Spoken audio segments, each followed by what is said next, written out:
Quantum computing gets more hype than almost any technology in history. It'll break all encryption.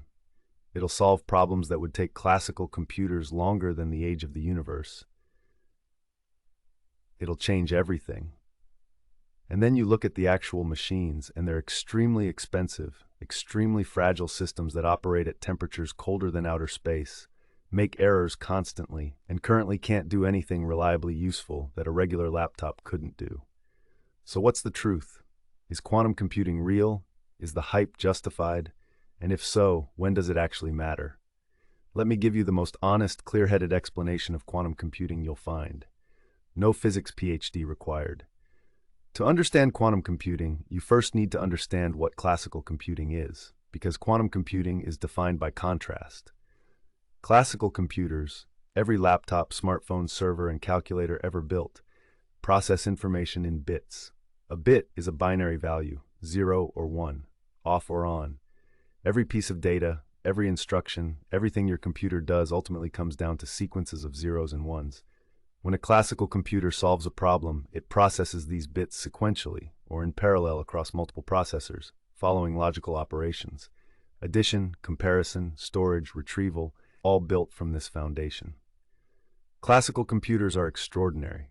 They can execute billions of operations per second, run incredibly complex software, simulate physical systems, and carry out tasks that would have seemed like magic to people 50 years ago. But they have fundamental limitations when it comes to certain categories of problems. Some problems are what computer scientists call intractable for classical computers. Not impossible in principle, but impossible in practice because the time required scales so catastrophically with problem size that even with all the computers on Earth running for the age of the universe, you couldn't solve them. These problems are where quantum computing enters. The core of quantum computing is the qubit, the quantum equivalent of a bit. Here's where we need to be careful, because the explanation is often oversimplified in a way that's actually misleading. The common explanation is a qubit can be both 0 and 1 at the same time. That's not quite right, and it leads to a lot of confusion. Let me give you the more accurate version. A qubit exists in a quantum state. When it's in superposition, it's in a combination of 0 and 1, but not literally both simultaneously. The state represents the probabilities of getting 0 or getting 1 when you measure it. Before measurement, the qubit is in this probabilistic superposition. When you measure it, it collapses to a definite value of 0 or 1. The power comes from how quantum operations can manipulate the probabilities before measurement, exploiting quantum mechanical phenomena to make certain outcomes more likely and others less likely, such that when you measure, you get the right answer with high probability. The second key phenomenon is entanglement. When two qubits are entangled, their states are correlated in ways that have no classical analog. Measuring one qubit instantly tells you something about the state of the other, regardless of physical distance. This correlation enables quantum algorithms to process relationships between large numbers of possibilities in ways that classical computers can't efficiently replicate. The third phenomenon is interference. Quantum algorithms are designed to make incorrect answers interfere destructively, canceling out, while correct answers interfere constructively, amplifying. It's like tuning a radio. You're adjusting the quantum system so the signal of the right answer becomes dominant.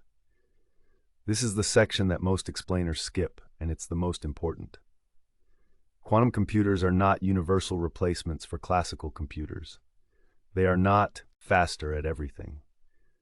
For most of what a computer does, running your spreadsheet, loading a web page, streaming video, running AI inference, a quantum computer would actually be slower and worse. Quantum computers have an advantage for a specific set of problem types. Cryptography, Shor's algorithm. Peter Shor's 1994 algorithm showed that a sufficiently powerful quantum computer could factor large numbers exponentially faster than classical computers. This is a big deal because most of the encryption that secures the internet, RSA, relies on the difficulty of factoring large numbers. A quantum computer with enough high-quality qubits could theoretically break RSA encryption. This is why governments, banks, and the tech industry are urgently working on post-quantum cryptography, encryption algorithms that even quantum computers can't break. Search problems, Grover's algorithm. Grover's algorithm provides a quadratic speedup for unstructured search, finding a specific item in a large, unsorted database. Not exponential, but meaningful for certain applications. Quantum simulation. This is perhaps the most immediately practical application.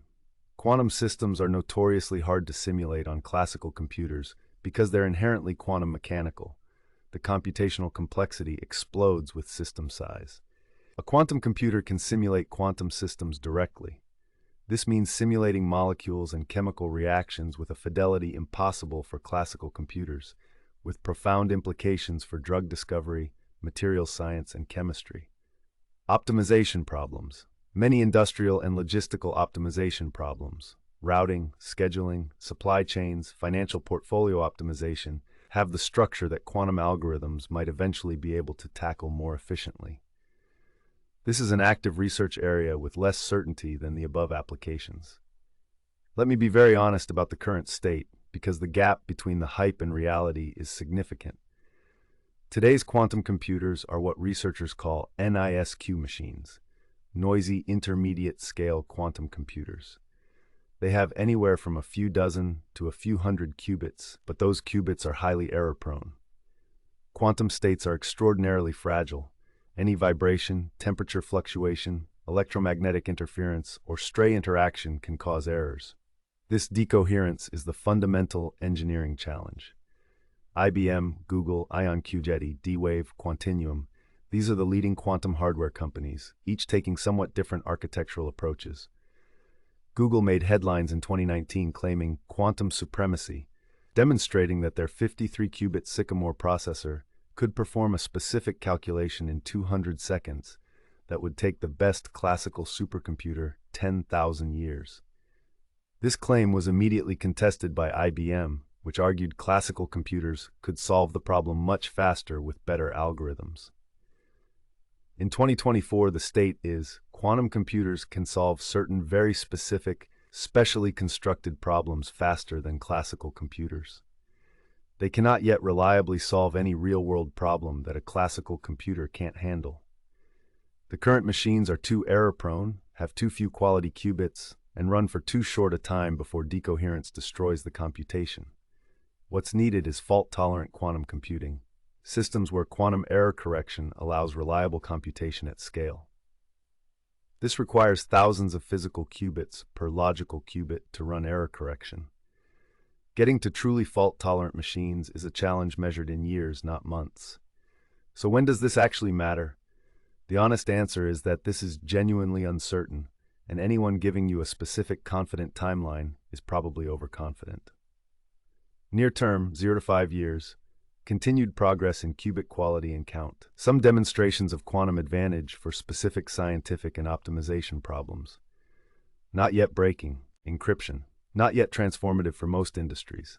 Medium term, 5 to 15 years, potentially reaching fault-tolerant systems for specific applications. Real commercial value for quantum chemistry/drug discovery and certain optimization problems. First genuine threats to current encryption standards. Long-term, 15+ years. If the engineering challenges are solved, truly powerful quantum computers that could factor large numbers efficiently, simulate complex molecular systems, and solve certain classes of optimization problems at commercial scale. IBM has published roadmaps targeting fault-tolerant quantum computing by the late 2020s. Most independent experts think the timelines are optimistic, but directionally plausible.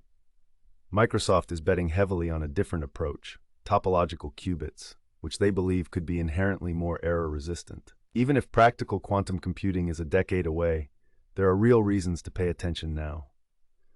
Post-quantum cryptography. The transition to quantum-resistant encryption standards needs to happen before quantum computers can break current encryption.